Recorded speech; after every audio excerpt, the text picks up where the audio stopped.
Hello everyone, welcome back to my channel Bookaholic Tamil.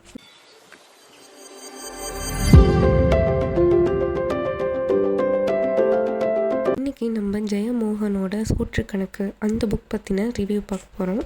இது எப்படின்னா அவரோட வாழ்க்கையில் நடந்த நிகழ்வுகளை இந்த புக்கில் சொல்லியிருப்பாங்க. இது நீங்கள் காலையில் எடுத்தீங்கன்னா சாயந்தரத்தில் முடிச்சிடலாம், அந்த அளவுக்கு ரொம்ப சின்ன புக் தான் இது. ஸோ இதில் ஒரு 2 பேரோட கேரக்டர் நல்லா மென்ஷன் பண்ணியிருப்பாங்க. யார் அப்படின்னா, ஒன்று கெத்தேல் சாஹிப் அப்படிங்கிற ஒரு ஹோட்டல் ஓனர், அவங்கள பற்றியும், இன்னொன்று அவங்களோட மாமா ஒய்ஃப் கேரக்டர் பற்றியும் சொல்லியிருப்பாங்க. திருவனந்தபுரத்தில் கெத்தேல் சாஹிப் ஹோட்டலில் சாப்பிடாத ஆளே இருக்க மாட்டாங்க. இப்போயும் இந்த ஹோட்டல் இருந்துகிட்ருக்கு, முபாரக் ஹோட்டல் அப்படிங்கிற ஒரு பெயரோட. கடை திறக்கிறதுக்கு முன்னாடியே அது வாசலில் காத்துட்ருப்பாங்க. கடை திறந்ததுக்கு அப்புறம் உள்ளர கூட்டம் அள்ளுங்க. அதில் சாப்பிடாதவங்க யார் அப்படின்னா, அசைவ பிரியராக இல்லாமல் இருக்காங்க தெரியுமா, அவங்க மட்டும்தான் அங்கே சாப்பிடாம இருந்திருப்பாங்க.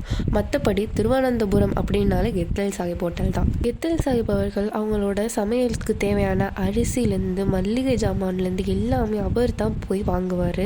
சமைக்கிறதும் அவர் தான், பரிமாறுறதும் அவர் தான். இதில் ரொம்ப ஸ்பெஷலான ஒரு விஷயம் என்ன அப்படின்னா, அவர் ஹோட்டலில் எவ்வளோ சாப்பிட்டாலும் எவ்வளோ ஆனாலும் சாப்பிட்டுக்கலாம், ஆனால் காசே கொடுக்காம கூட போடலாம்.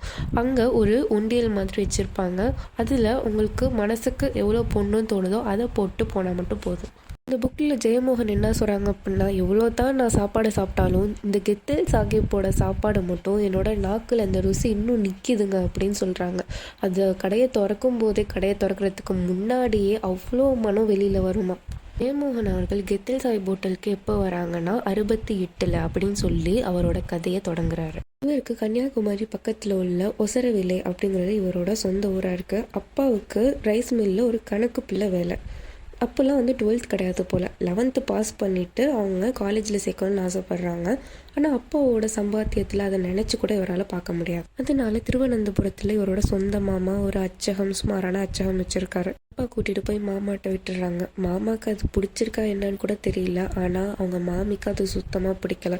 மாமாட்ட விட்டுட்டு, இது பிள்ளை மாதிரி, நீ இங்கன்னா படிக்க வச்சிரு அப்படின்னு சொல்லி விட்டுட்டு போயிடுறாங்க. மாமிக்கு விருப்பம் இல்லை அப்படிங்கிறத எதை வச்சு சொல்கிறாங்க அப்படின்னா, அன்னைக்கு சாயங்காலம் அவங்க வீட்டில் எல்லாருமே அப்பளம், சாம்பார், பொரியலோட சாப்பிட்றாங்க.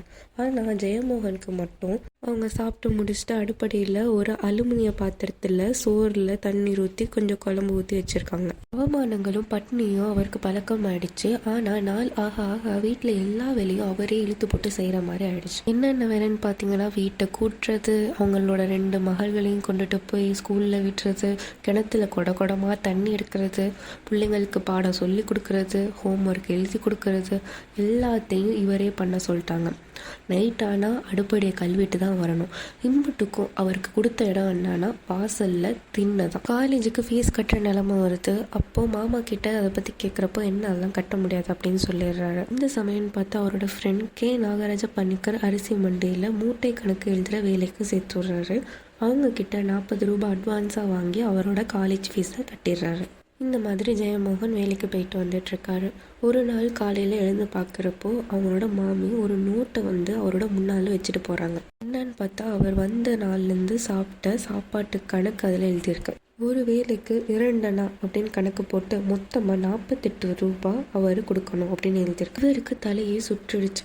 என்ன மாமி இது அப்படின்னு கேட்டால், சோறு சும்மாவா போடுவாங்க, நீ தான் இப்போ சம்பாதிக்கிறல்ல, நீ காசு கொடுத்தா தான் உனக்கும் மரியாதை எனக்கும் மரியாதை அப்படின்னு சொல்லிடுறாங்க. இவர் BA இங்கிலீஷ் படிக்கிறாரு.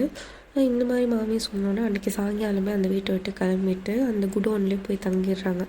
இவர் 48 ரூபாய் கொடுப்பாங்களா அப்படிங்கிற சந்தேகத்தில் அவரோட முக்கியமான புத்தகங்கள் எல்லாத்தையும் அடகு வச்சிடுறாங்க அவங்களோட மாமி. இந்த மாதிரி சமயத்தில் ஒரு வேளை உணவு இருக்கும், ரொம்ப கஷ்டப்படுவார். எப்போ பார்த்தாலும் அவர் பசி இருந்துக்கிட்டே இருக்கும். இந்த மாதிரி நேரத்தில் தான் கூலி நாராயணன் அப்படிங்கிறவர் கெத்தேல் சாஹிப் ஹோட்டலை பற்றி இவருக்கு சொல்லுவார். இந்த ஹோட்டலுக்கு போனீங்கன்னா நீ ஃப்ரீயாகவே எவ்வளோ வேணாலும் சாப்பிட்லாம் அப்படின்னு சொல்லியிருப்பார். ஸோ இவரும் போயிருப்பார், சாப்பிடுவார், நல்லா கவனிப்பார் கெத்தேல் சாஹிப். ஆனால் சும்மா போக இவருக்கு மனசு வராது. சரின்னு 2 ரூபா போட்டு போவார். ஒரு கட்டத்துக்கு அப்புறம் அவரோட சாப்பாடு ஒரு தாயோட சாப்பாடுக்கு நிகராக இருந்ததுனால ரொம்ப வருஷங்களாக அவர் சும்மாவே சாப்பிட்டுட்டு இருந்தார்.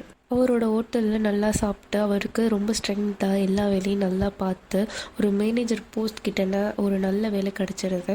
இளங்கலை பட்டம் முடித்து முதுகலை பட்டமும் அதே காலேஜில் ஒர்க் பண்ணி அங்கேயே ப்ரொஃபஸர் ஆகிடுறாங்க. ப்ரொஃபஸர் ஆகி அவங்களோட குடும்பத்தில் உனக்கு எவ்வளோப்பா சம்பளம்னு கேட்குறப்போ 700 சொன்னோன்னா ரொம்ப சந்தோஷப்படுவாங்க. அந்த நேரம் பார்த்து அவரோட மாமா இறந்து போயிடுவார். அப்போது அந்த குடும்பம் ரொம்ப கஷ்டப்படும். அப்போ இவர் பார்க்க போகிறப்பெல்லாம் கையில் எவ்வளோ இருக்கோ 50 எவ்வளோ அந்த மேஜையில் வச்சுட்டு வருவார். இறுதியாக ஜெயமோகன் அம்மா இவருக்கு ஒரு கடிதமும் ஜெயமோகன் அவங்களோட அம்மாவுக்கு ஒரு கடிதமும் அனுப்பி இந்த கதையை முடிச்சிருப்பாங்க. இந்த புக்கில் சில வாக்கியங்கள் ரொம்ப பழமையான தமிழில் யூஸ் பண்ணியிருப்பாங்க. அது கொஞ்சம் எனக்கு புரியலை. அதுக்கப்புறம் அவங்க சொந்தக்காரங்களாக இருந்து அவங்க மாமி எப்படி அவங்கள ட்ரீட் பண்ணாங்க, யாரோ ஒருவர் கித்தல் சாஹிப் இவர் எப்படி ட்ரீட் பண்ணாங்க அப்படிங்கிறத இன்ச் பை இன்ச் சொல்லியிருப்பாரு. ஸோ நான் இந்த புக்கு கொடுக்குற ரேட்டிங் எவ்வளோனா 4. தேங்க்யூ.